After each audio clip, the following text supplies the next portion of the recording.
Showtime. Welcome back to the Enjoy the Walk podcast, guys. As always, your host Dalton here with Dante. We got some predictions, don't we, Dante, of when we think this when we think golf's coming back. Yeah. I don't know. I'm trying to be as optimistic as possible. I don't know, man. Sometimes I have this eerie feeling that 2020 is just canceled. So here's the thing. We were looking at PGA website earlier. The only cancellations are out to the middle of May right now. But, you look at the Olympics, they've been canceled. That's in August. Just I feel like all of this is so crazy. But if we have golf come back in August, it's a high chance that the Wyndham Championship could be the first tournament back in 2020. Greensboro, North Carolina, not usually a star-studded field. JT Poston won it last year. There's just it's not usually the tournament that you go and seek out like major names. Now, granted, last year your top five were Webb Simpson, Victor Hovland, Siwoo Kim, some good names. Not notables. You're not like talking Korn Ferry Tour here, but Billy Horschel was in the field, guys like that. But for the most part, it's usually like a tournament. It's right after all the WGCs, after all the major world events that usually guys are taking off. The Wyndham Championship, I'm thinking, and you can tell me your opinion, but I'm thinking the Wyndham Championship has a really, really good possibility of being our return to golf and seeing the most top 50 players in the world that Greensboro, North Carolina has ever seen. I'll agree with you on that one.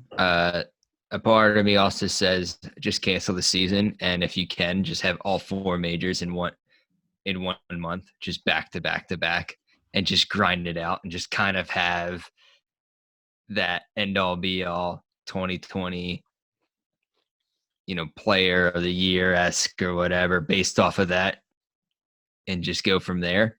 So are you saying we take sort of like a baseball mentality or a maybe even a football mentality and say, here's your postseason, win or go home? Yes, just grab them, throw them in. Grind it out. Say good luck. I don't care what you've been doing. You're chipping nets at home and, your TrackMan simulators, whatever you have. Here's your postseason. And there's your whole season. Yeah. Majors and go home. Hell yeah. I think they should do that. I think that would be – I don't know if the players will like that, but I like that a lot. On a viewership aspect, I think you can make up your ratings if you had that for 1 month to make up for the season, because obviously viewers tend to follow certain players. They tend to follow the top 50 players, the big name players, the Woods, the Mickelsons, the Bubbas, the Rickies, the JTs, all those guys, the Koepkas. Now, so my question to you, though, do you think, and this is just because I can see it in my own game happening, do you think the world's top 100 players are going to have any type of major championship quality game when they first step back out onto the golf course, when this craziness, dies down? I think they will, because I think those players are the ones, obviously they are well off with their bank accounts. They have multiple houses. They have simulators in their house, so they're constantly working on their game.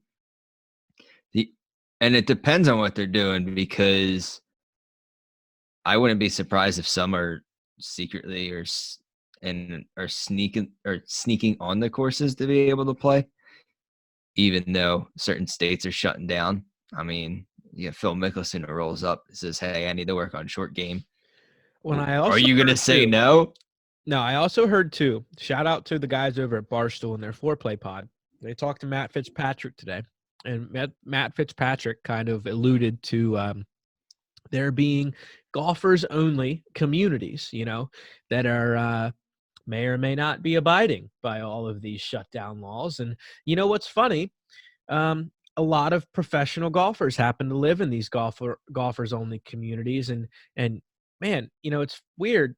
They've been seen practicing out on these golf courses that are supposed to be shut down. So I think you have a great point there in saying I think a lot of these guys, whether they're indoors or out on the golf course, aren't necessarily abiding by all of these shutdown rules either. Oh, absolutely.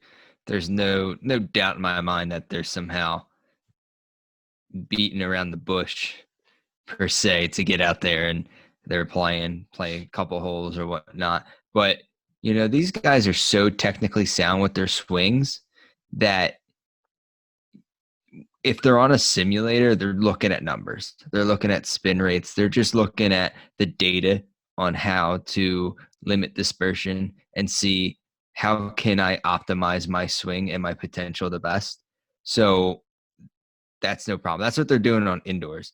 Mm-hmm. I think if they're getting outdoors, it's just getting a feel for club interaction to the turf and just feel with the putter, because you can put on putting mats all day you want, but you're not getting true turf interaction with the putter and the slopes and just the overall outside nature, wind and all that. You can go on a putting mat and it can be rolling 13 or whatever, and you can just be draining it into some cup, just one after another, and you're putting the same putt over and over again.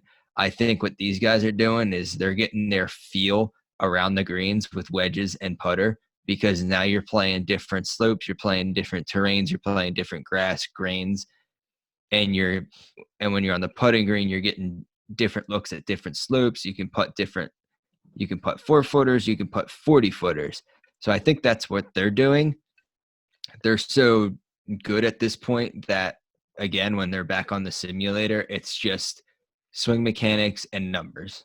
So by the time they get out on the course for a tournament, the only thing that will probably prevent them from having, I guess, that they have really been away from is the competitiveness with other players around.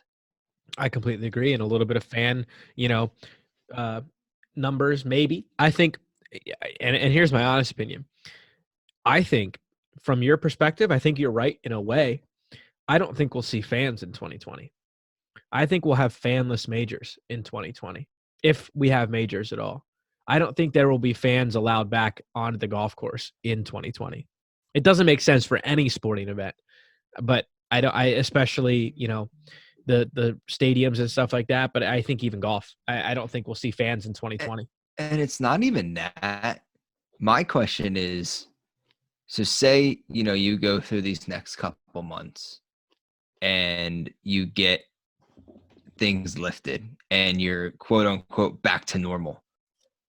Well, how back to normal are you going to be? You're going to have about 50% of people that are just going to say F it and go back 100% to normal. They're going to be booking trips. They're going to be booking hotels. They're going to be going out to eat. They're going to be going out to the bars. And then you're going to have the other 50% a little hesitant. You're going to see a lot more quote unquote germaphobes these days, just because of how, I guess, the education aspect of what you do as a person, from washing hands to where you put your hands to just Dante, touching certain I things. never thought I'd be a germaphobe. And let me tell you about the experience I had when I was out running errands yesterday, right?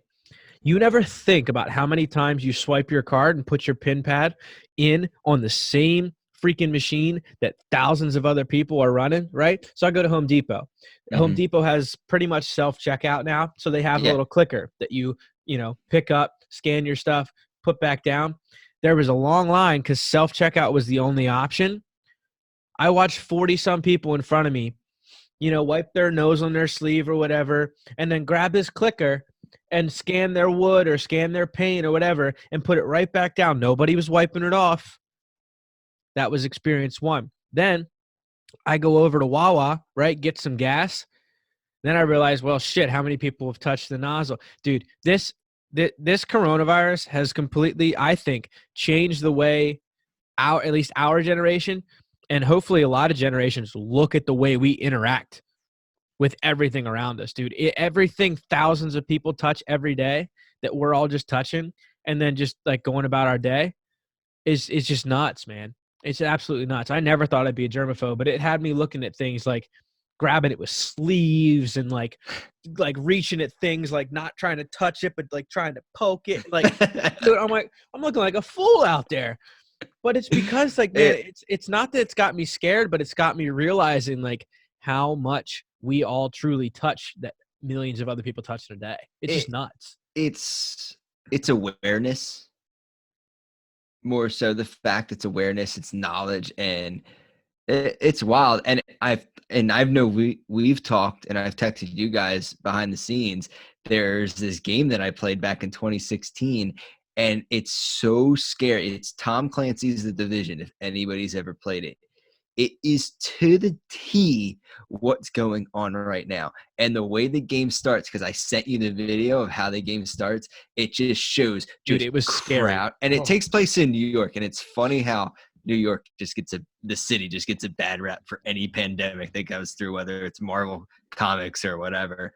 But they're always the epicenter, and it's like weird. It's like you said, they're always the epicenter of the comic books, the video games.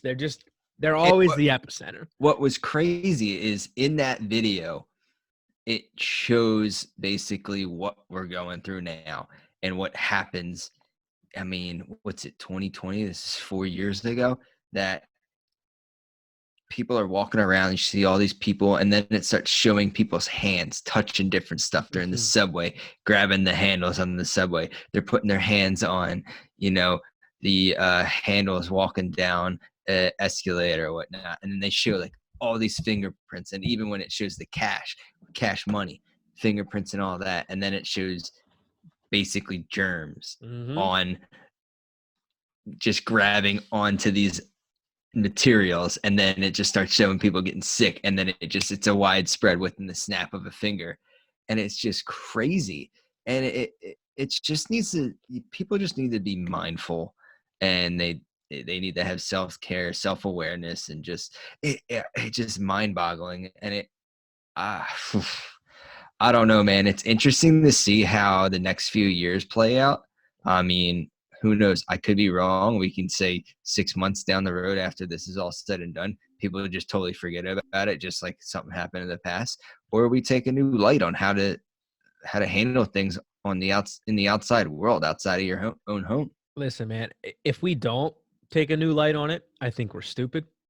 I think there's been such awareness, just like you said, just awareness on things around us that, like, you can't tell me we don't have the technology for me not to touch the same pin pad as everybody else, or for me not to, like, there's just so many little things that you go around every day and you look at and that you realize you're touching, that so many people are touching. And it's like, come on, let's be these innovative human beings that we always have been. Like 5 years before Steve Jobs invented the iPhone, no one thought we were going to have a computer in our hands. And all of a sudden we have a computer in our hands. So like, let's make that technological jump for like the human race to be more like germophobic, I guess. Let's make the human race germophobic. It can't hurt us. I mean, look how fast these certain corporations and businesses were able to implement remote work and telecommuting within a couple days. They can do it. It's just certain corporations just refuse to do it. And listen, I this is probably the last thing I'm going to say on it, but I realize how bad this has been and how bad it may end up even being. We're not through the worst of it yet, I don't think. But great things come out of times like this, when there's great turmoil and great tragedy. Great inventions come out of times like this. And I think we're just starting to see the tip of the iceberg when you're seeing manufacturing companies that never made a medical, product in their life, make medical products, whether it's Brooks Brothers turning all of their factories into mask making factories. You're seeing GM, a car company, completely halt Bauer making masks. Yeah. They took, and instead of making the hockey masks, they made shields, full-blown shields for I want the to take this time caretakers. to really, really, really shout out from the bottom of my heart the work that's going on over at Bradley Putters and everything that he's doing. If you guys don't follow him on Instagram, he has kind of been a forefront of leading the national charge for 3D printing necessary elements for these hospitals for the masses. He started this thing called covidskunkworks.org or .com, one of the two. Go over to Bradley Putters on Instagram and go check him out. You can follow it there. He completely stopped all of his high-end putter manufacturing, right?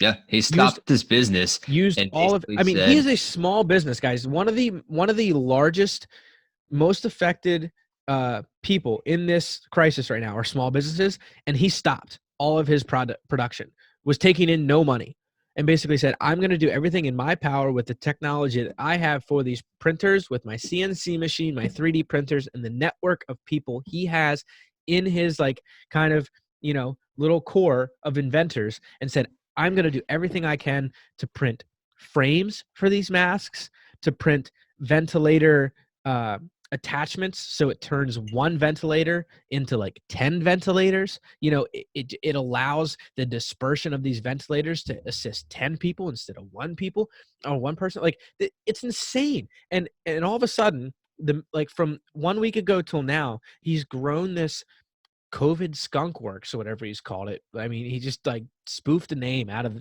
thin air, built a website. He's built this to over 200 people that are manufacturing things for their local hospitals all across the country. One of my really good friends who I went to architecture school with, Andrew Reynolds, shout out to him. He's always been a geek on the 3D printing side of things. And he'll appreciate that I called him a geek. So it is what it is. But we're golf geeks, so it don't yeah, matter. I'm a golf geek through and through. Huge.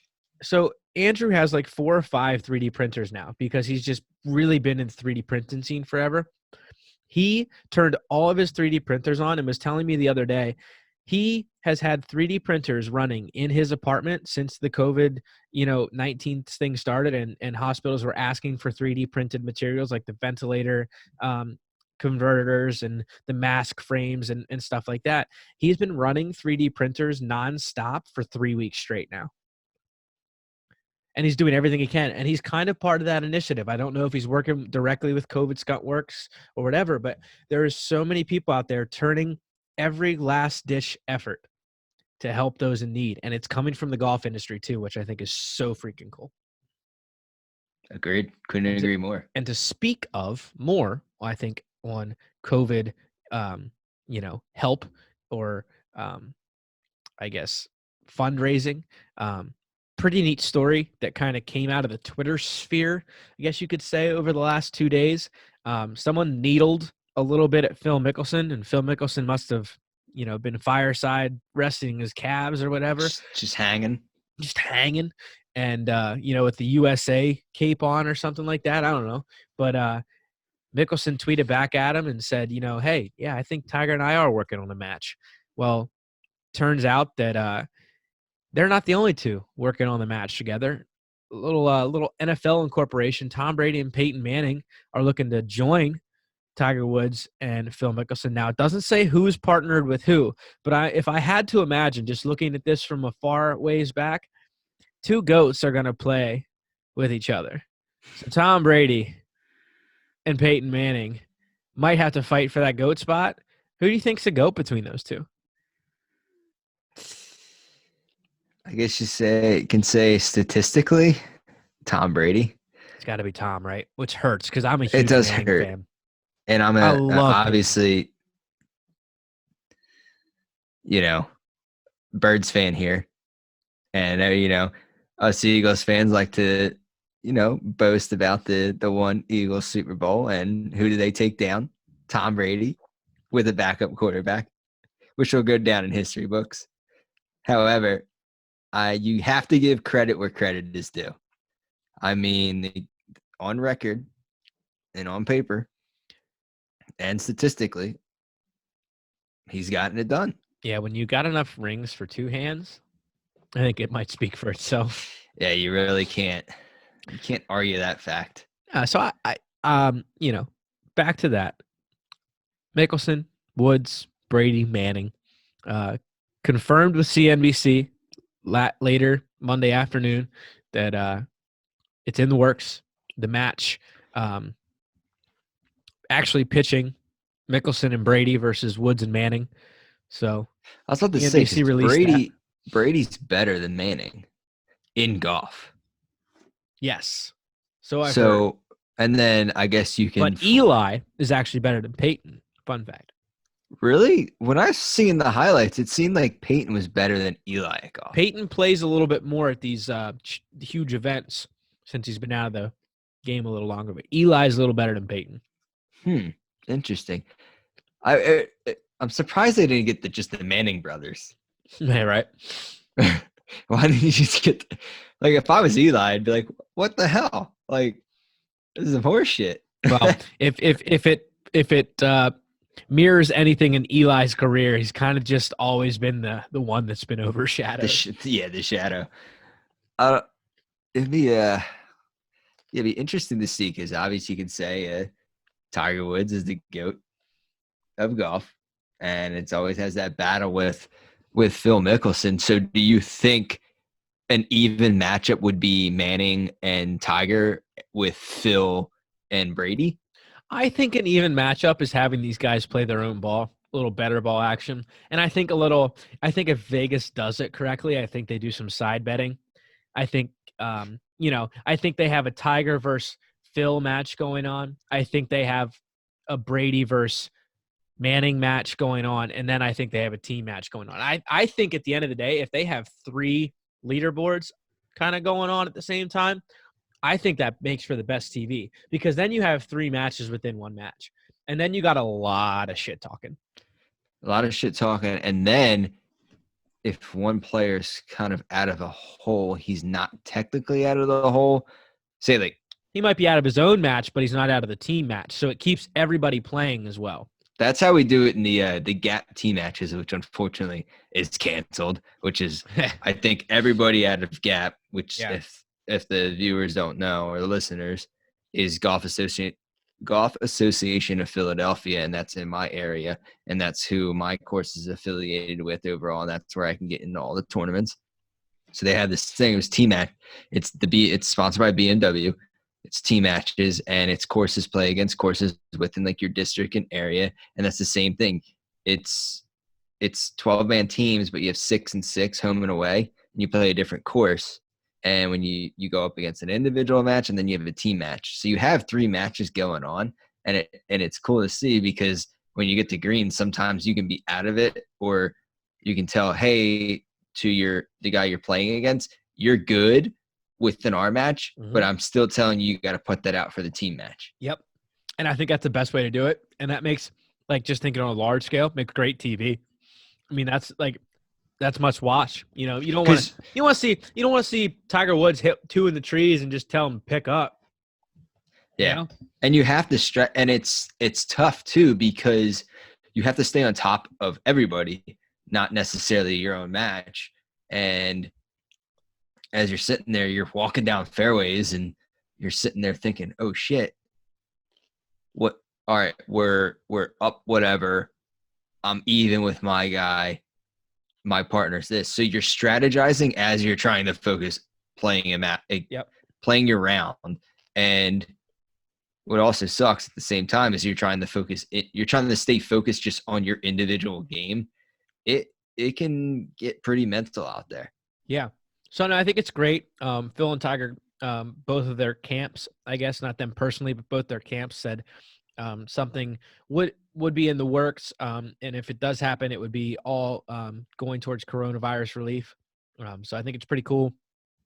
I don't know if it'll make it more or less, I guess, chippy, more or less competitive if it's going towards relief as opposed to Phil and Tiger gunning for 1 million or 9 million like their last match. Yeah, I don't. A lot of complaints about their last match too, not being as great as what it was talked up to be. They did not play that well, and I think what sucked. Garbage. When you had a sponsor throw up 10 mil. Yeah. You got it. Come on, man. Make someone write a check out of their personal checkbook And just like to the winner behind the on the scenes, 18th yeah, green. behind the scenes, have the sponsor pick it up and say, dude, just for TV, have the check say from Tiger Woods, from Phil Not even, Mickelson, not like even. have it come out of your fucking personal bank account. Don't even tell them that. Tell them that they are playing out of their personal bank account. But when it's all said and done, then you can tell them that, oh no, a sponsor picked it so up. so urban legend has it that Tiger's one of the stingiest professional athletes out there. Like he just doesn't like spending. So I think you wouldn't have gotten Tiger to play in that match if he knew it was coming out of his personal bank account. Probably. I Even mean, though, it's 9 million.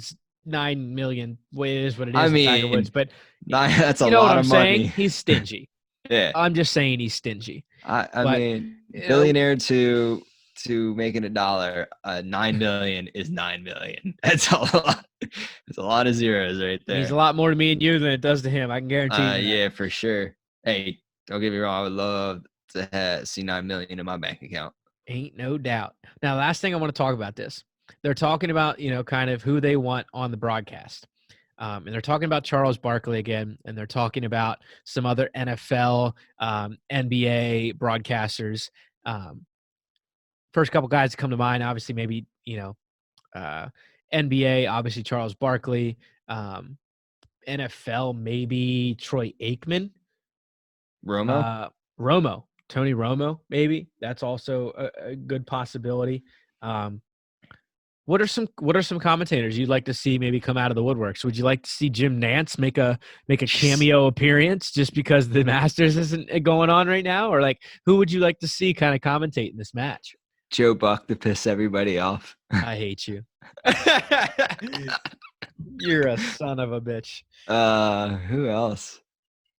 Yeah, you should get that guy from the NCAA March Madness tournament. What's his name with the voice? Dickie Vitale. Yeah. Oh baby. Yes. You should get him. Yes. Yes. Yes. I know he's probably so bored right now. Well, now that's over, but it would have been over. All I'm wondering is how in the world is Dickie Vitale still alive? I don't know. Tell You, me. you know where he's from? Where? New Jersey. What part? Passaic, New Jersey. North? Yeah. Oh yeah, it's a dump up there right now. Well, I'm just telling you. Just saying. It's a You know. shame, but I all thought my you'd take a little pride in that, Jersey boy. hell no, dude. There's a dividing line right at Trenton and down south, and then you can get into the fight. So there's North Jersey; it's a whole different state, and then there's South Jersey. South Jersey represents Philly. North Jersey represents New York City. They represent the Giants. They represent the Yankees. All them, right?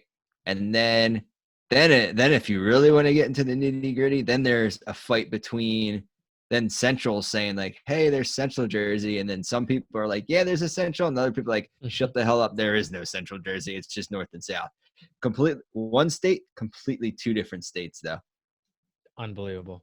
Unbelievable. And it's funny because it's funny, but it's also a shame because North Jersey's also taking a big hit right now with the coronavirus because it's so up there by Jersey City and they're so close to New York and it's so heavily congested and populated.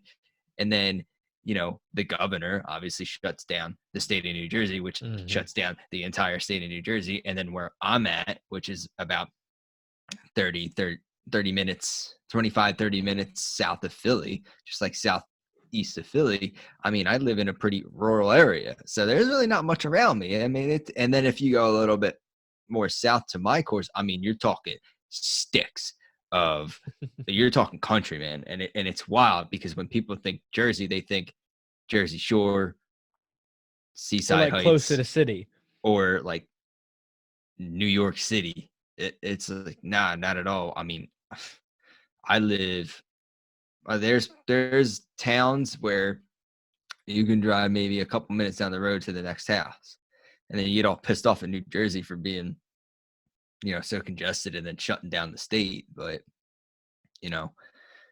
The sooner we can isolate ourselves, the sooner we can get this over with, the sooner we can get back to normal, the sooner we can get back on the golf course. Ain't And that no is doubt. end all be all. It is end all be all. Now, I think it's just a perfect time to get to our interview. We got pretty special guests coming up for you guys. So hope you enjoyed our podcast so far.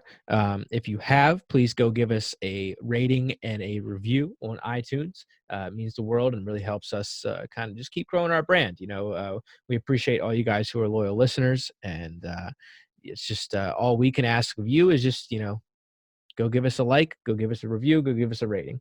And if you want to check out any of our merch, we'd also appreciate that too. www.enjoythewalk.store.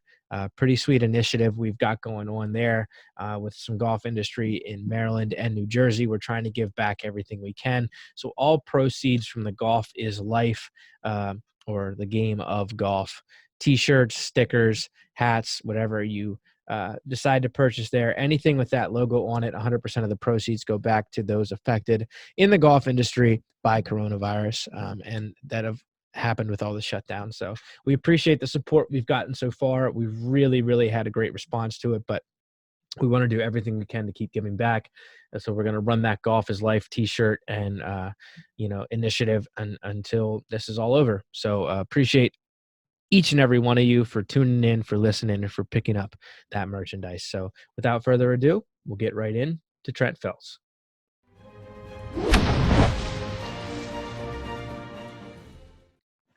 Welcome back to the Enjoy the Walk podcast. As always, your host Dalton here with Dante. Dante, we got a pretty sweet guest with us this week, don't you say? Yes, sir. Yeah, guys. In a time like this when we're all kind of just in our homes, I feel like everybody's in their homes. I don't know too many people that aren't just in their homes other than essential personnel. I haven't left. Yeah, so I feel like we need to keep bringing those feel good stories. So I feel like another good feel good story for you guys this week is a gentleman out of the California area, an active duty Navyman, Trent Feltz. He's a huge ambassador for the game of golf, and I'm happy to bring him to you guys. So Trent, how you doing this week, man? Doing pretty good. How you guys doing? Thanks for having me on. Oh, our pleasure, man. Thanks for taking the time out of your day. We always talk about, and it's funny because Dante and I have kind of experienced this down at the PGA show, but we always talk about like ambassadors of the game and guys who just kind of do it right. And on your Instagram tagline, it says gentlemen of the game. And I think, following you over the last couple of months here, it couldn't be any truer that you just kind of treat the game with the utmost respect, but you still have fun in doing it too. You do the trick shots every now and then, and you're what's right about the game of golf. And we appreciate that from our side of things. Where did you get that like love for the game? Where did it all start for you? I probably started seriously playing when I was about 12 years old. My dad introduced me to the game, and I was kind of playing baseball and golf at the same time. And, I think that's where my love kind of developed for the game is my dad. He was always a big golfer. And he just passed away recently. So golf means even, that much more to me now. Cause I have all those good memories, with my dad. But I think really the defining moment that made me, really turn and love the game of golf was when my dad made me choose between baseball or golf. And he was like, you can't do both, cause I'd go play baseball one summer and then come back to golf, the next weekend. And, my swing's all jacked up. So he said, you got to choose baseball or golf. So, I kind of had to make a decision at that point. What's it going to be, And I, obviously chose golf. And ever since then, I was super in love with the game at about 12 years old. But I probably started playing when I was like 5. So. That's funny. I kind of had the same dilemma as I was coming through high school, played high school baseball, played a lot of travel baseball too, but also loved the game of golf. And my dad was a huge advocate for the game of golf as well, similar to your father. And he came to me like sophomore year it was. He's like, okay, you're good at both. Yes, but you've won more tournaments in the golf side of things, or have at least showed more promise, from my side of things. He didn't force me one way or the other, but he kind of put, eggs on the basket per se and said, all right, here's your options. I think you have a lot more potential in one direction versus the other. And And I was like, you think baseball's really affecting my swing that much? And he's like, just do me a favor. So this is the test my dad gave me. He's like, stop playing baseball for 1 month, golf all you want, and then see how much better you get. And I haven't gone back to baseball ever since. That's funny, man. There's something to be said about I feel like so many kids nowadays are maybe missing that aspect. I still think, playing all those sports throughout childhood like shaped me into being such a competitor on and off the golf course or from any sports. I played baseball, I wrestled, I played golf. Just so many different sports, and I feel like a lot of kids are getting that one-track mind. Like we didn't have to make that decision, I feel like, until a little bit later. I don't know when that decision exactly was for you, but playing all the sports as a kid seems to like mold us into, I think, better competitors on the golf course. Yeah, I would totally agree, because I played basketball as well as I ran track. Never got into football, but yeah, definitely that competitive edge allows you to almost be better at golf. And so, yeah, I definitely agree with that. Yeah, so take us through, you had a moment where you obviously chose golf. So then did you play competitively like through high school? And then did you end up choosing to go to any collegiate style, competitive golf, or what was your track in golf like after you kind of chose golf? So really, I mean, I worked as a bag boy. And so the summers and stuff like that, I was doing that and playing tournaments as well. I really just couldn't get enough of this is like when I was 14, 15 years old, just loved competing. And then, when high school came around, I played in high school, and I led our team to districts like twice. And then I made it to districts all 4 years. Never could make it to state. It's pretty hard in Ohio, where I'm from. In Pennsylvania too. I feel yeah. So yeah, you know exactly what I'm talking about when, oh yeah, districts golf is like in the fall there. So it's super cold. It's windy.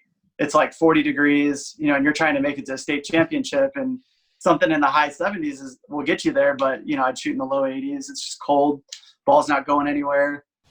But yeah, I definitely loved competing at a young age. And in high school, team golf too. I really, really loved team golf. I really missed that looking back, throughout high school. But to answer your question though, in college golf, I kind of, after high school, I was really burnt out. So I was going to school, and then I didn't really know, what I wanted to do. But I kind of got burnt out with golf, so I stopped playing for a little bit. And then that's when I joined the Navy. Just wanting to get out of, small town and. For sure. So, I mean, and Dante and I talk about that all the time too. We miss that team nature, whether it's from the high school side of things. Dante played a lot of lacrosse back in his day in high school and college, and myself playing baseball and then golf in high school and college too. There's something about that team kind of just mixing it up with the guys each and every day that you'll never get once you leave like an institution, whether it's high school or college. And it's always fun to look back on that and say, man, like, those were the days. Like, I feel like everyone says that, and no matter what state they're in, those were the days, like whether it's high school or their college team. Yeah, and it was more the fact of not necessarily like the actual game that you were playing. It was more the memories that you had, as for me, on the bus, going to the games, on the bus ride home, the hotel stays, or just like shooting the shit inside the locker room with, lacrosse, it was anywhere up to 40, 50 guys on a team. So you had this huge crew. But yeah, those ring back some memories, and there's some pretty good ones back in the day too. So yeah, and then you come and play golf, and it's great. I mean, I do like local stuff for team stuff. That's like one thing out of the year, but I don't really know what it's like on a high school, or Dalton, you said on a collegiate level aspect. But I can feel with that when you have that team aspect, there's that missing piece when it just becomes solely the individual. But it's tough to find in amateur golf. Yeah. There's no doubt about it. I think maybe some people see it on like their state level, like you said, on like state teams at their local country clubs or whatever.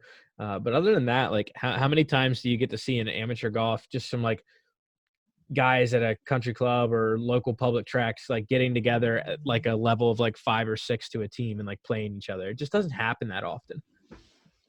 No. Yeah. So now you said, you chose to enter the Navy. Talk us through that decision. And then, you obviously grew up in Ohio, but you're no longer there now. Kind of talk us through, where the Navy took you throughout, from high school till now, and kind of how you've ended up on the West Coast. Yeah. So how I ended up in San Diego is kind of not really by any choice of mine. The Navy kind of makes all those decisions. But I went to boot camp in 2013 in Chicago. Then after that, got cut orders to USS Boxer. And then, this whole time I hadn't golfed for maybe a year to 2 years. I kind of gave the game up a little bit.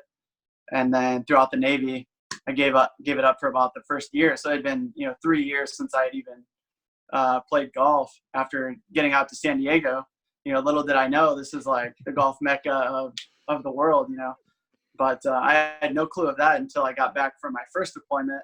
And then, I was like, okay, it's time to buy a set of clubs. So just went out to the golf mart out here and bought some used clubs and started checking out some local courses around here. Yeah, I think it's weird how, the game of golf, it kind of always brings you back. I'd given it up for almost 3 years. And then, San Diego, I'm looking around and there's like all these nice courses, courses that I'd read about, Torrey Pines, all those. So that kind of brought me back into it again. And then, there's the farmers out here. Of course, who doesn't want to go to that? So, I slowly just kind of got back into it. And a lot of things, are piquing my interest and definitely glad that I got back into the game. Golf's never been in a better place, I don't think. No, Except I for totally agree. right now with everything on. Yeah, and I mean, as we were entering this, that's the stance we're going to take. As we were bump in the road into this little hiatus that everyone's had to take, golf has never been in a better place. I couldn't agree more. Now you mentioned Torrey Pines, and I want to get into that so bad. There's like a kind of not really well known, but I guess well known, depending on who you talk to, whether it's in the golf world or out of the golf world, that it's really cheap for San Diego residents or like La Jolla residents in the general area to play Torrey Pines, right? Yeah. So if you live in San Diego County and you can prove your residency, all you have to do is you go to the course, and you pay $25 per year to get the resident fee, which is I think it's $72 to walk the south course and like $54 to walk the north course, which in my opinion, I actually think, the north course is better. The south course is where they have the US Open. It's pretty tough. But the north course, the views, they switched the nines now. So once you get on that back nine, it's just so nostalgic right there, like 15, 16, 17. I don't know if you've seen that one picture I posted with the sun. I caught it like right at sunset, and it was just, I mean, you could sit there all day. There's something to be said that like, I couldn't agree with you more. When they play, I think it's when they play the farmers, like you said, that's out there. They play the first 2 days on both courses, right? Yeah. And then the North course, I still feel like the North course just gets cheated of TV time, because it is far superior, especially that newer back nine. I was there in 2014 before they switched the nines and did whatever work they did to the North course, but it was still far superior views. Then obviously, yeah, you get, is it the third hole is the par 3 that overlooks, kind of the majority of the cliffs and everything out there. But yeah, the North course is definitely an underdog, I would say, in definitely rivaling the South course. So is it residency? Is it easy to get on? Because Dalton, didn't you go for when you're up at Marywood? Stan was telling me that you it was almost like Bethpage. You showed up at 4 a.m. and they line your bags up and it was just go. Now, granted, I don't know if it's changed, and maybe Trent, you could tell us this, but for non-locals, we were there at well before the sun rose, like 5 o'clock, 4:30, 5 o'clock, and we just got in line and waited. And I don't know if that's still how they run it today, but yeah, we were there for a good hour and a half, maybe 2 hours before we ever even saw someone to give them money. Yeah, so usually they have like a standby list. If you go out as a single, just like any course, you're better off. Yep. Which is what I do the majority of the time, because I kind of enjoy meeting new people, because you'll meet people that come from all around the world. I played with a guy from Tennessee, and then another guy from Ireland. I mean, you just meet like these great people by just walking on as a single, but you can usually always get on. Weekend or weekday, it's like exactly the same. It's one of those courses that's just always busy. Everyone wants to play it, but if you're a resident, you can book tee time 8 days out in advance. Okay. But they're really hard. You got to, you're sitting there at work or whatever, just refreshing the screen. So usually I don't go down that route very much. Usually, like, my friends will do it, and then they'll be like, "Hey, I got a tee time for 4. You want to?" So I'll hop on that. But other than that, I'm usually walking out as a single if I feel like playing tour. Okay. Not a bad way to do it. So speaking of courses, I know I've heard previous podcasts, and I know a lot of bases also have their own courses. Do you get out and play those as well, or have you played others in other areas that you've been stationed at, or how's that work with kind of like the military purpose bases for like the courses? Yeah, so I've been out here since 2013, and I've never been on any other bases. So I'm pretty sure it works the same way for other courses, but for here it's based on your rank, like based on how much you pay. So I'm an E5, so I pay, it's like $13.50 for me to walk the Admiral Baker course is what it's called, and then Sea and Air, which is on the Coronado Naval Air Station, and then you have Miramar, which is, shout out to them. They have like some of the best greens in the area. It's like kind of a secret. It's like PGA Tour style greens on Miramar. Really? And you've played them? Yeah, I mean, there's nothing else special about Miramar other than the greens. Everything else is sort of flat, but it's kind of just trees line the fairway. But there's no ocean views or anything crazy like that. But it's like a solid course to walk. Go out there in the afternoon by yourself, and you get a nice 3-hour round in. Nice. It's just like one of those courses that's kind of a secret. And that one and Sea and Air is on base, and then the Admiral Baker course is sort of off base, but it's on government property, so anyone can access that. But yeah, those are three of my favorite tracks, just because they're, the price is right. You know what I mean? Yeah, so right. It's not taking the bank account for me. Just go there, show my military ID, and I pay. That's cool. $13 to walk. Can't beat that. Boy, I tell you, there's a lot of not only on-base courses, but I feel like off-base courses too that kind of cater to some sort of military discount from here and there. At least on the East Coast, I feel like we see it a lot of. There's a good active duty military discount, whether it's Army, Navy, Marines, or Coast Guard, or you have it. I feel like there's a good perk out there for you guys to kind of not take advantage of, but just use, because you're rightfully owed it. In the golf scene, at least. And I kind of want to get into that too. You're a member of the VGA, which for those who don't know is a Veterans Golfers Association. Dante and I ended up actually meeting down there with a couple of the guys that represented the VGA at the PGA show. And it was cool talking with them. And I kind of want to get your kind of take on it. Tell us first off, I guess, what it means to be a member of the Veterans Golfers Association, and maybe some of the benefits and what all goes into being a member with the Veterans Golfers Association. Yeah. So, I mean, I think the biggest benefit is it just brings together a community, of like-minded guys or girls, but I know for me, it's really brought a sense of like competitive edge, because I mean, it is a it's a tournament that's going on there, of course, but it's also like camaraderie ship of just coming together with the guys. Of course there's going to be a winner and a loser, but for me, I really like the competitive tournaments, and they have them all across the United States. It's a really great thing for any veterans, not just active duty. So yeah, you go. I mean, you pay $10 beforehand, and then you pay like a reduced greens fee, which is really great. So it's pretty affordable to have a competitive tournament and come together with a great group of guys. I mean, that's why I definitely support the VGA, and it's my third year doing it. This year, the season's kind of been put on hold a little bit, but I can't wait to get back to playing the tournaments and then have a chance to qualify at the national tournament. Yes, for sure. And I think I'd love to get into that too. You mentioned, and, I think for those people who really aren't familiar with the Veterans Golf Association, there is one in just about every state that I am aware of. I think there's one in every state. And they put on events, but, you mentioned they have like a national tournament that you can qualify for. What does that end up, consisting of, and how do you kind of get yourself into position to play on the national level, basically, for the VGA?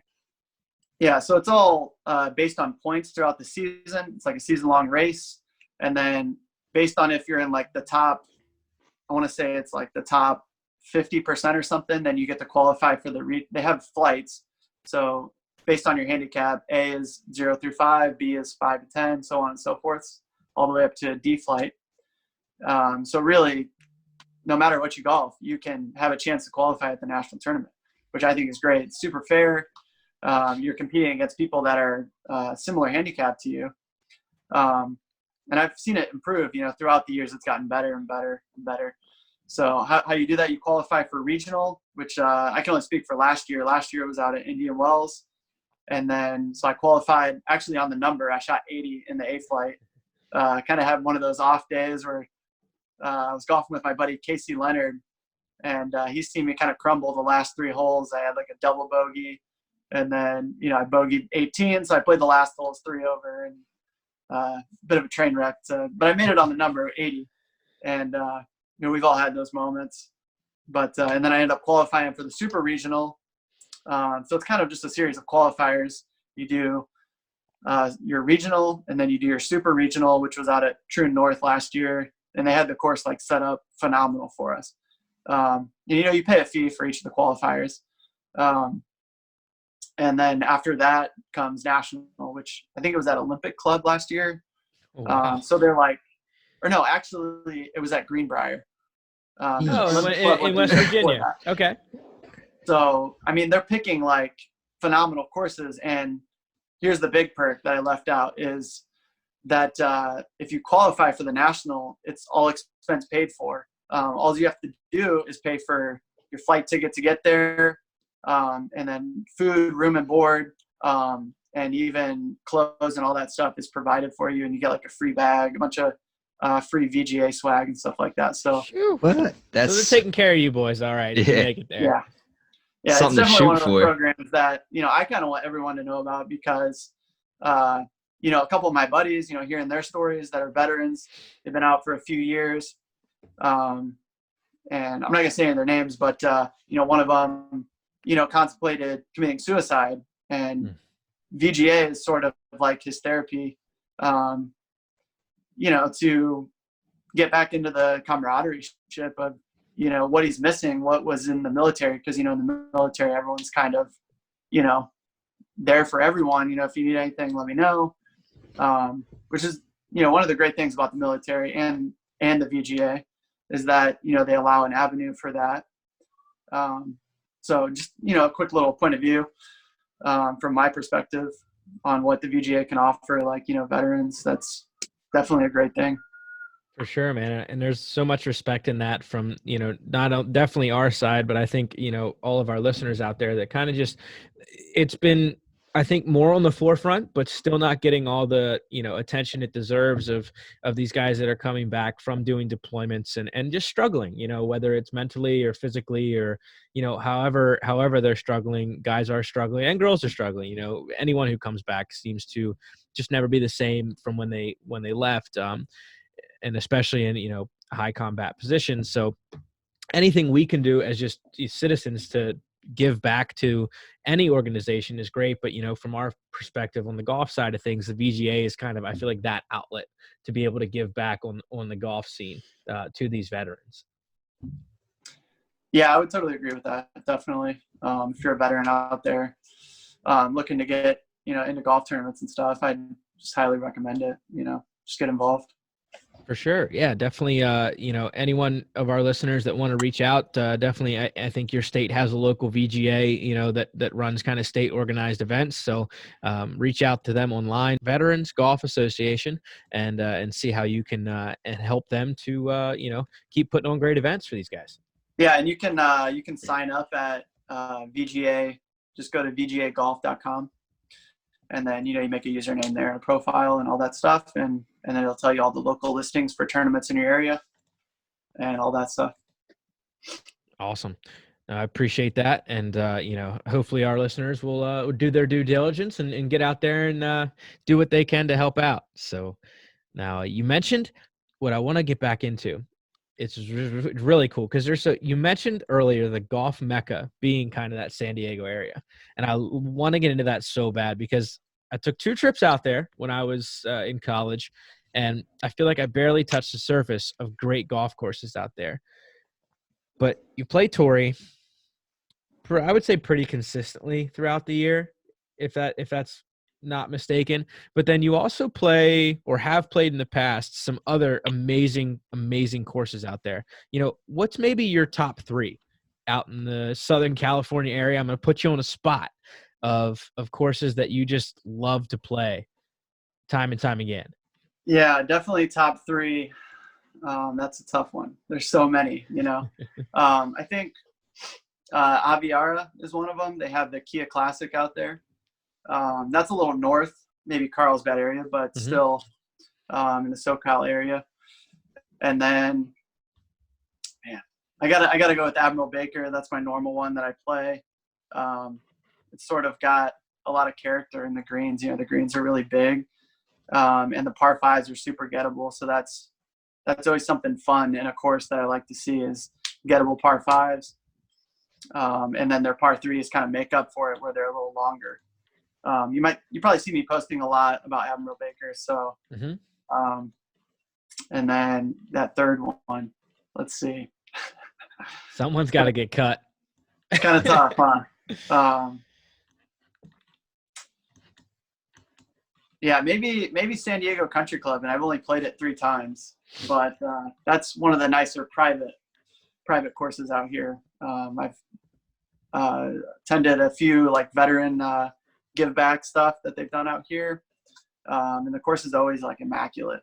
Just I know Xander Schauffele plays out there, so it's obviously one of those courses that are super nice all year round. For sure. And yeah, you mentioned Xander, and I feel like there's a few tour pros that make their living out of the greater San Diego area per se. I know it fills out in that California area, but there's just so much good golf to be had out there, like you said earlier. And since you've jumped back kind of into the game full force, you've become a pretty solid player in your own right. I've seen you recently working with the Southern California Golf Academy. Talk us through what you're working on right now, man. What's been the grind? What are you really working on to improve your game? Golf's one of those games that you're constantly working on something. I feel like I've sort of mastered the short game a little bit. That's probably my strength. But everything else is sort of day by day. But, I think my swing has really come a long way. I actually took my first lesson ever. I had never taken a lesson until about 2015 with Devin Bonebreak, who he's on the Golf Channel now. I don't know if you guys heard of him, but he's actually one of the owners of Southern California Golf Academy. So I took that back in about 2015, my first lesson ever. And then I kind of went away from lessons for a little bit. And then I was working with Jim Cole, and then he's kind of an old school guy out here.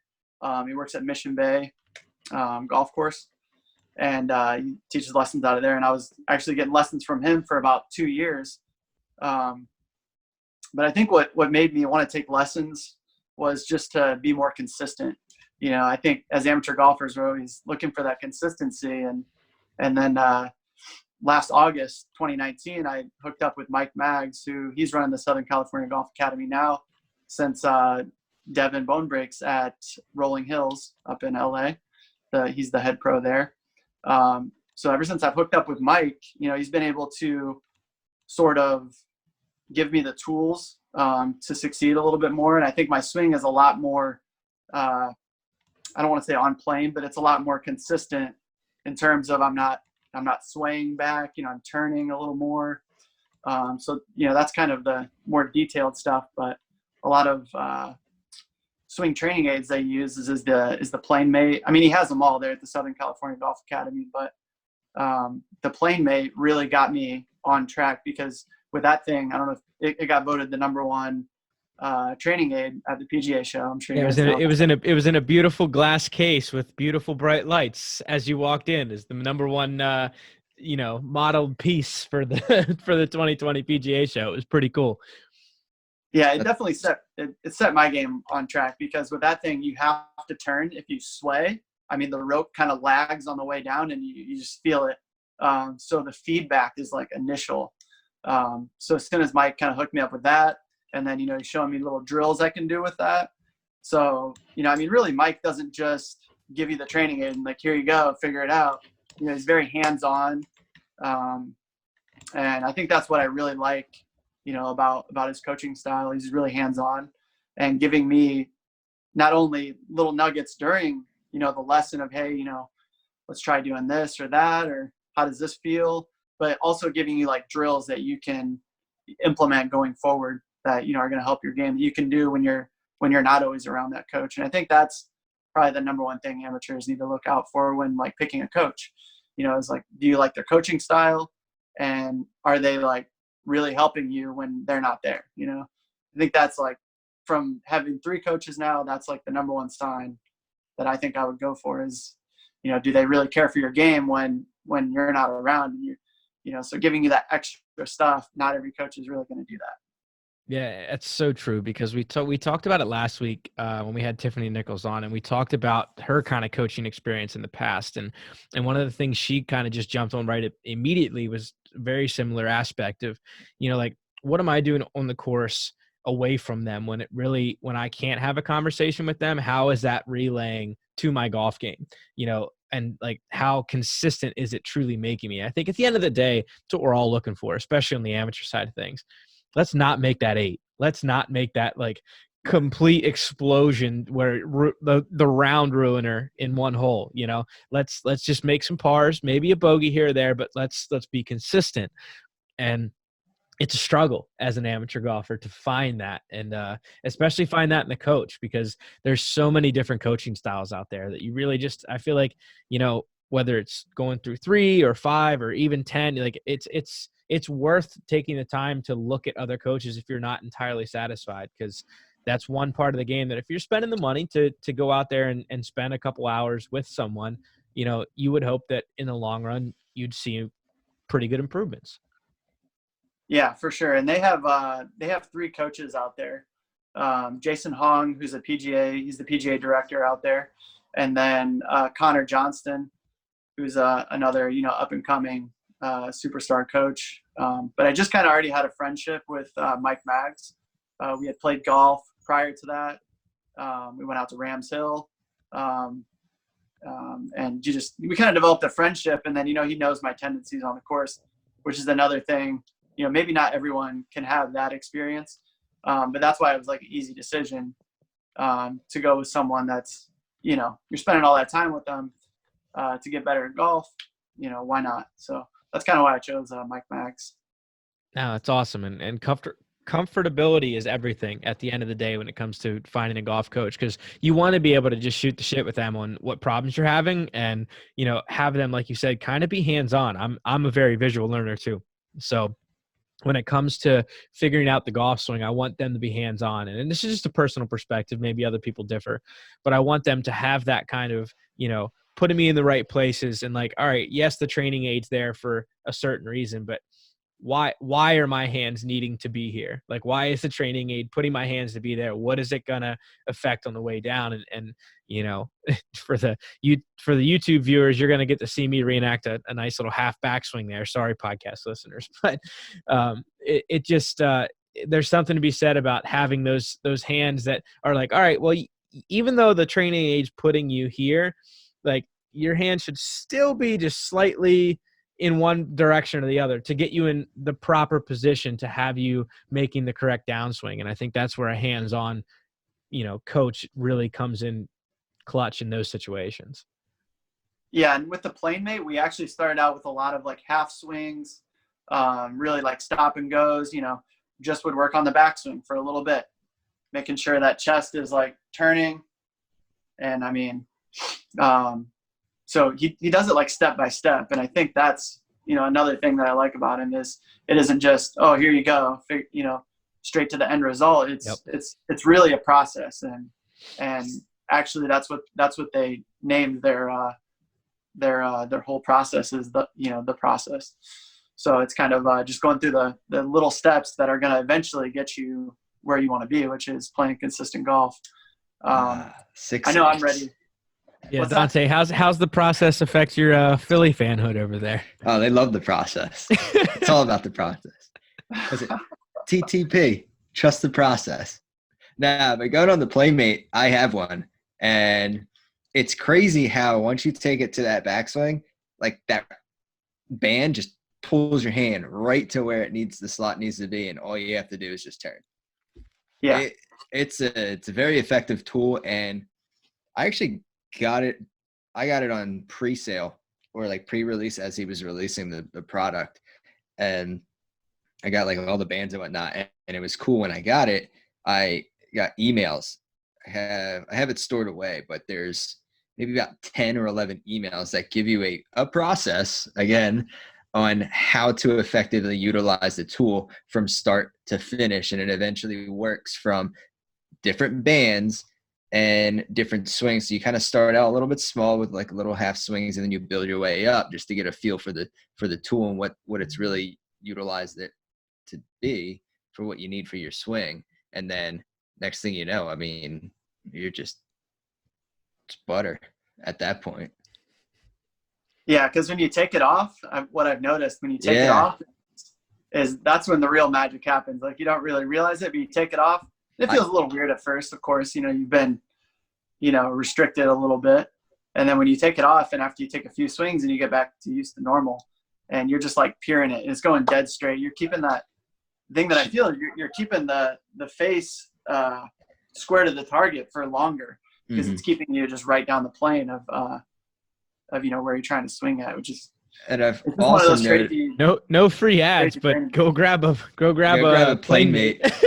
Well, Yeah. One thing I did notice, and a buddy of mine, Andy, he used it too. We were messing around on the range when we got it, but we didn't know what to use or whatnot, so we just slipped one on there. I think it was like the most flexible one, so we're just giving it a shot and we're feeling it, and we took a couple swings with it on.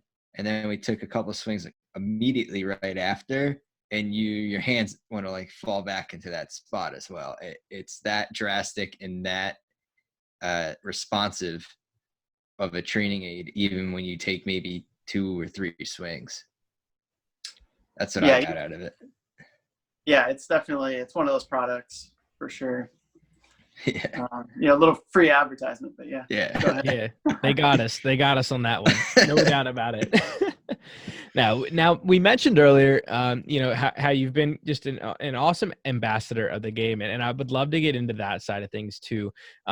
You're a huge ambassador for Next Belt. Dante and I checked in at the PGA show with the guys down there at Next Belt and Barrett, and interviewed him and all their new technology. But I think, from the common man side of thing, how does one build their personal brand in order to hook up with Next Belt and be an ambassador? How did you first kind of get into that role? And, why did you find Next Belt to be kind of the company to go to?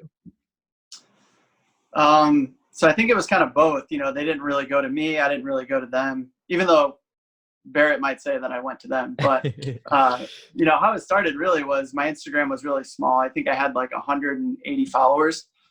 Maybe this was in 2015 when I was starting to pick up golf again. So maybe like 2016, 2017, I actually posted this photo of me on the range, just kind of standing there, and I had the Next Belt on, and I had only had one Next Belt. It was a white Next Belt with the X, the Eddie V, the Fast Eddie. which is actually named after one of the owners. And yeah, they ended up liking the photo and they reshared it on their Instagram.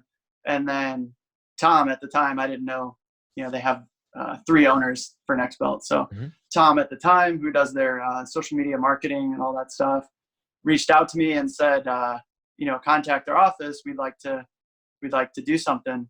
And it was really vague. I didn't know. So I gave them a call, and the number that I got was Barrett. And I'm trying to explain to him, yeah, you guys sent me a message and told me to reach out. And he's like, I don't know what you're like, basically, I don't know what you're talking about. And like, we don't really do that for just anyone. And, at this time even now I consider myself, not really that big in the golf industry, but at that point in time, I was just like T Feltz Golf. I don't even think it was T Feltz Golf at the time, but I reached out to him and didn't know what I was talking about. And then I went back to the Instagram and I messaged him. I was like, hey, I called, and it's just kind of a funny story how I ended up eventually working with them.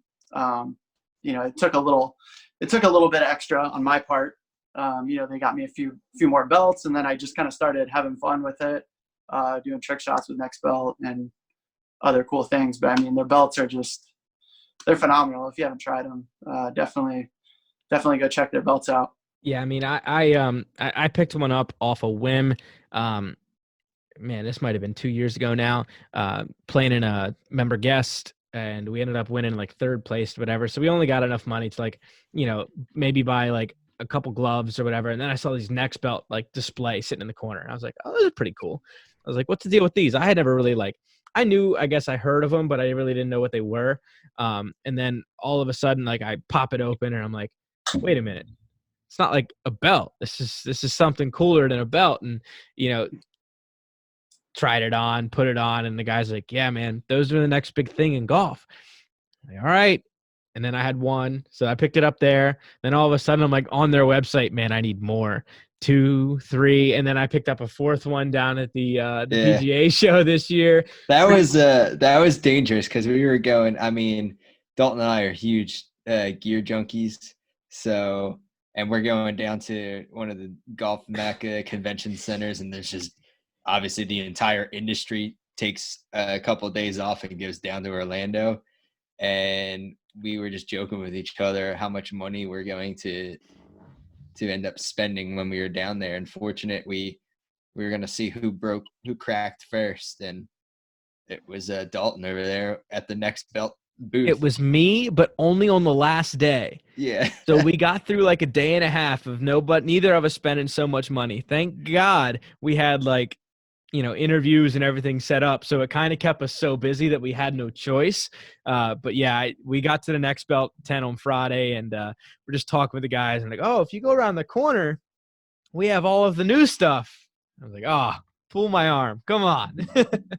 Yeah. And their new stuff is so good. They sent me the gray. It's a little, I think it's 1/4 of an inch thicker. They were kind of a little bit, or not thicker, but wider. The actual strap. Yeah, like filling the actual belt loop wider. Yeah. Yeah, so it's a little bit wider, so I like that.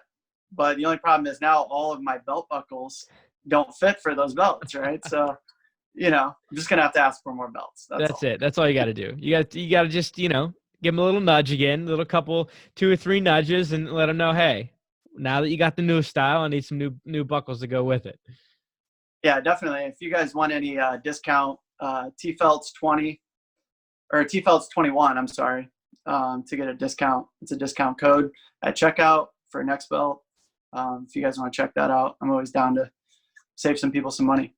Heck yeah, guys. Go check it out. Go check out nextbelt.com and, see what's on there. They got a lot of new stuff. I think my favorite thing, Dante, and maybe you can say, maybe what your favorite piece from Next Belt was, but it was the braided, it was the new braided belts that normally, I have a couple of those woven braided belts, and they stretch. They're so they don't stay in place that well. Next Belts don't stretch. They don't conform out of their original shape. It's like a woven belt on like a leather belt. I don't know how to explain it, but it looks so clean and crisp, and it's just well That's done. so it's like that classic look that doesn't have any belt holes. You just pop it through, right? So there's Yeah. like yeah, I know what you're talking about in there. Yeah. I And you think know, we like you also could pull those things so tight and they're still not tight enough. Well, yeah, that's not a problem yep, next belt. yeah. And then I think didn't they have, so I'm a big fan of kind of those fabric S belts with, the stitched logos on them. A lot of courses get them. You'll see it just be like a printed their logo They're like on it. embroidered pretty much. Yeah, those belts. Yeah. I think they had a few of those. Those are nice. But what's cool about it, I do like about the next belt, I think I actually have a couple of them. It's just that belt, that buckle clip. And, someone who struggles where like you get a belt buckle with holes and you're in between the gap and you don't want to like take a drill and drill a hole and then it just looks all crazy. There's a belt size for every, like you have your belt size, you clip it to what your belt size is, but you don't have to worry about you not having in between to have that perfect fit. That's what I really like about them. It's just, you just clip it through and then you're off. Yeah, So and then the it's actually a 1 1/4 or 1/4 inch gapping between the ratchets. So Okay. I mean, even tighter than what the holes are by like a fourth of that. So you can actually get like the perfect fit. Or if they did something on Thanksgiving where if you eat a little bit too much, you can just loosen it up a little bit real easy. Little click right there. Yeah. Yeah, I hear you there. That's great. And it's just like it comes out like real quick, like real smooth. You don't have to really, especially with their new design. Like I have some of the older models that have like the real like pull trigger. And I remember Barrett mentioning they're just doing a button now.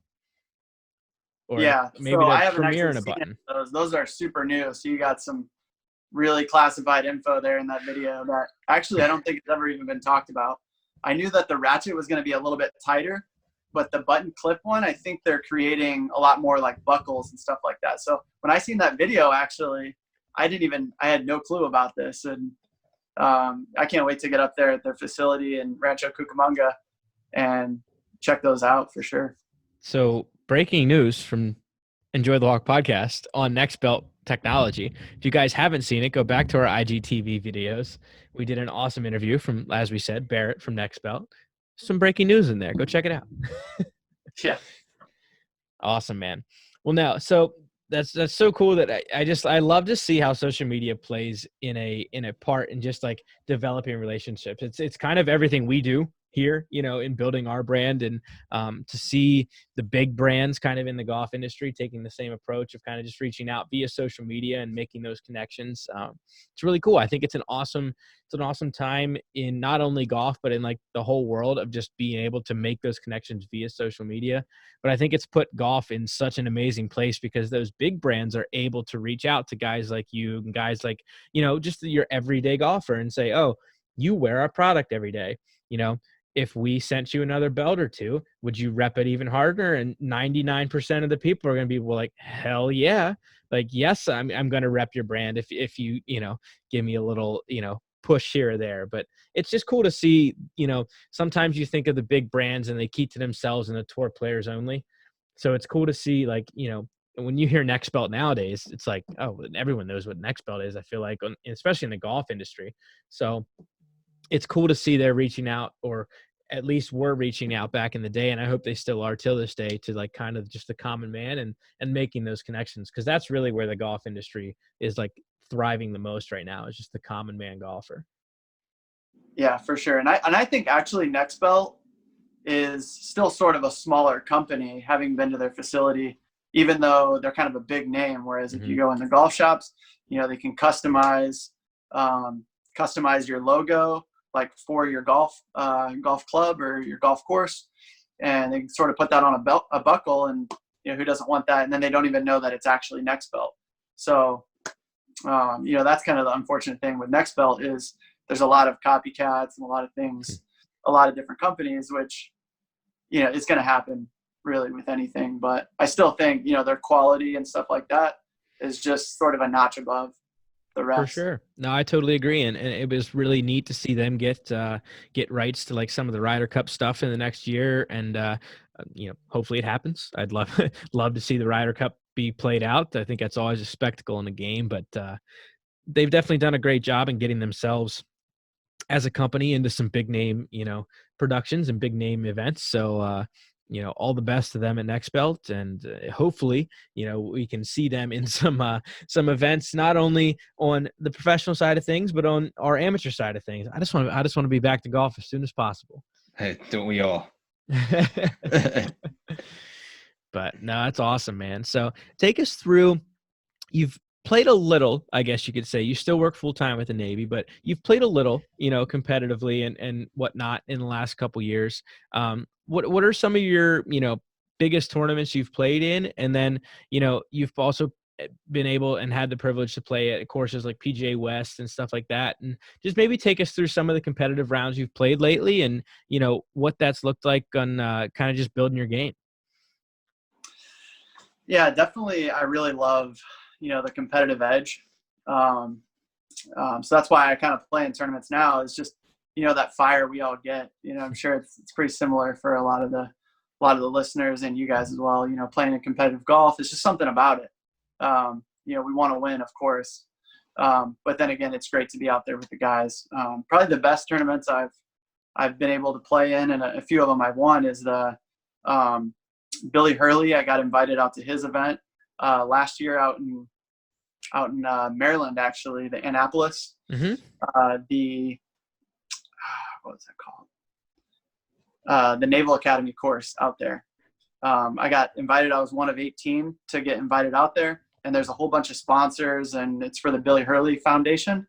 And I was able to shoot 2 under that day and end up winning the tournament. So that was definitely a highlight of last year. Sweet. And it was the all expense paid for trip by Billy Hurley. We got selected randomly, 18 of us through military all throughout the United States. He totally, the hospitality was amazing. It was all expense paid for.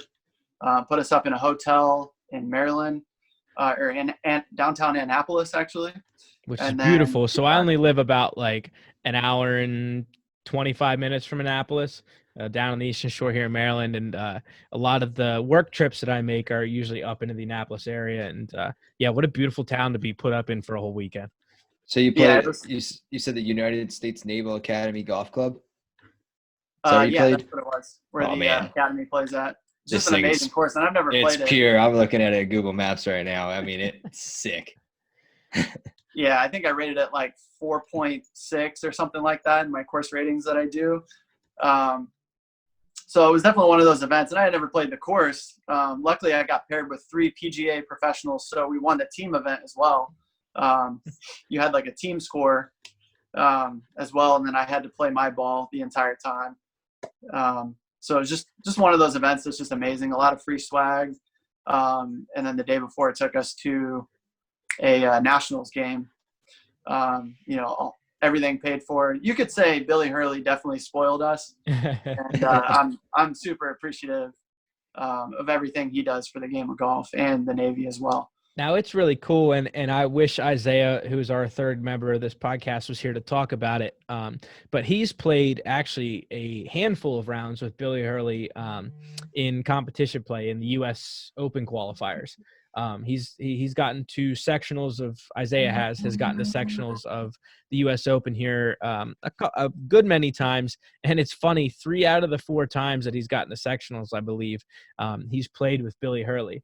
And Billy Hurley is like Mr. Magic Man at Woodmont Country Club when it comes to sectional qualifying.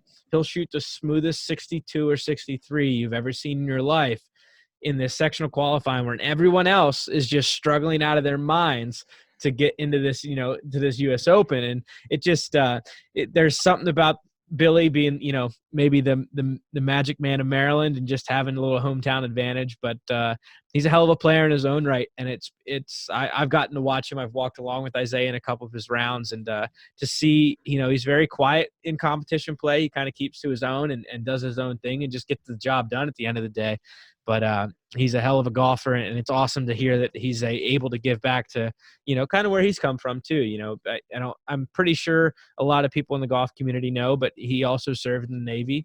And I think it's really cool for him to be able to give back to kind of, the process that he went through also as a Navy guy. Yeah, hearing his story at we had a dinner the night after we played, and it was just amazing hearing his story. We got to have drinks with him and sort of just, be there and just chat it up. But hearing his story, with a few of the pros and how he won the Quicken loans, so just, that side of things is just amazing. And then how he had to give up the game for a little bit while he was on deployment, serving as a naval officer. It's just amazing. And then to come back and, he always had that goal. This is what he said. He always had that goal of being a professional.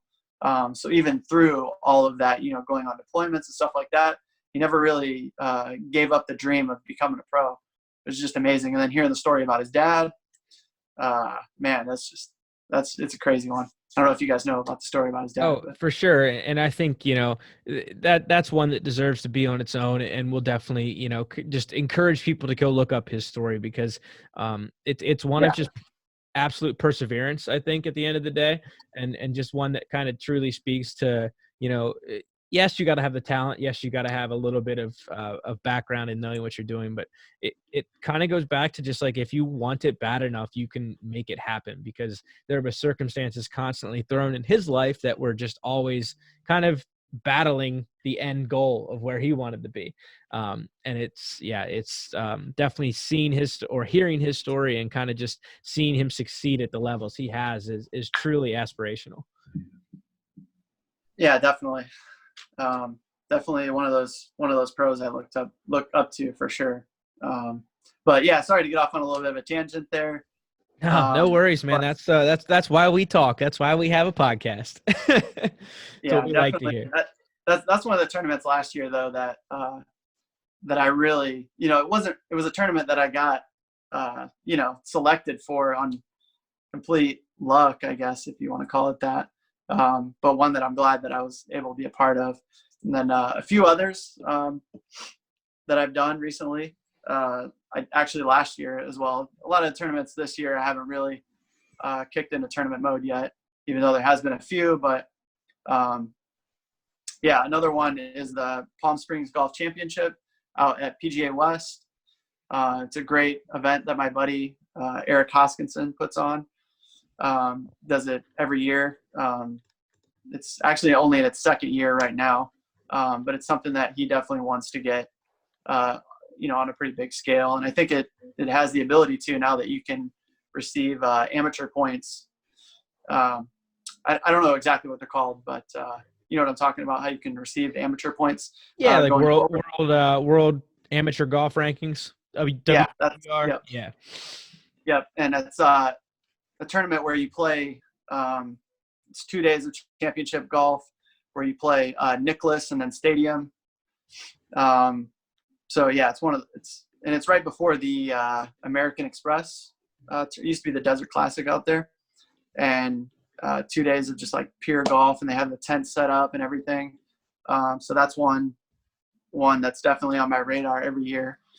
And then I did a few Golf Channel amateur events last year. Just constantly trying to search for tournaments and, that competitive drive that I think a lot of golfers are looking for. Yeah, no, I think there's something to be said about just trying to play competitively. I think that's why we're all trying to get better, is to test ourselves at whether it's the amateur level or, the higher AM level of like qualifying for USAMs or our state AM or whatever. It's like we play to get better, and most of us anyway have that competitive edge where we want it to be tested. We want our golf game to see where it ranks amongst the other competitive natured people out there, and playing events like that, whether it's the Golf Channel Am Tour or your state events, or even a buddies event that just gets together and grows big enough to become something of like good competition. There's just anytime you can put your game to the test and have a 185 yard iron shot into the last hole and say, man, I got to make this. Like, I need to win this. It's fun. It gets the juices flowing. Yeah, it's a little nerve-wracking at times, but it shows you what you're made of, and that's the only way that you're going to find out really how good you are, is if you go out there and do it. So that's why we all love competitive golf, I think. I think I 100% agree with that. So now, where can people find you to kind of follow you on Instagram and follow your journey, and hopefully whenever we get back out in the golf course, continue to watch you improve your game? Yeah, so you can on Instagram at @tfeltz_golf. That's TFELTZ_golf. And then same thing on Twitter, but I mean, I don't do much on that. I'm more of a straight Instagram guy. Awesome. Good to hear. Now, before we let you go, you mentioned a little earlier, and I got to ask you where in the heck you got the idea and how your rating system works. On your Instagram, as you said, you're mostly an Instagram guy. You have a nice little highlight there that's your course rating, kind of, 1 through 5 stars. Where did you come up with the idea, and how harsh or critical are you on these courses that you play? So it all happens that day. But I mean, I think where I got the idea was just, I think I've always done that. I've always criticized courses, at the end of the day, but I don't go up to their face and, be like, hey, the greens were terrible today, So I think where the idea came from is I just always did it, but I wanted to sort of document how good a course was, and then, kind of tag the course, giving them appreciation. I think anything 4-star and up is phenomenal. I mean, if you can play a 4-star and up course, it's just amazing. I don't think I give a lot of low ratings, so maybe I'm a little bit too easy, but I think I always sort of see the good outshine the bad in the course, although, the bad is a little bit noted. But really it's all about course layout, the greens, the views, and then like your overall experience. Those are like the 4 key things.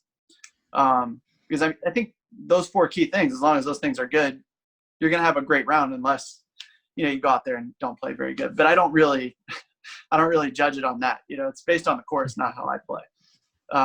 Yeah. And that's tough to differentiate sometimes. Sometimes I've been a very, very quick victim of this. When I have a bad round, try and blame it on the course, so it's tough to stay, impartial to the fact of maybe that it wasn't the course's fault. Do that all the time. Leave that out of the discussion. But the only 5-star I've ever given, so I guess in this retrospect, looking back, I am kind of harsh because I don't give a lot of 5 stars out, is Riviera Country Club, which some of you might have seen on my story. I just did yesterday, did a highlight of that course. Just, it's like phenomenal, like year round.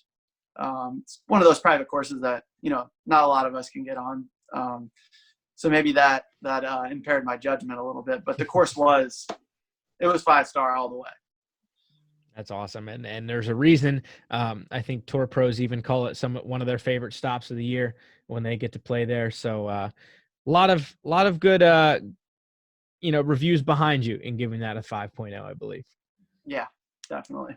Awesome, man. Well, hey, thanks so much again for giving us your time out of your day. We really appreciate you coming on.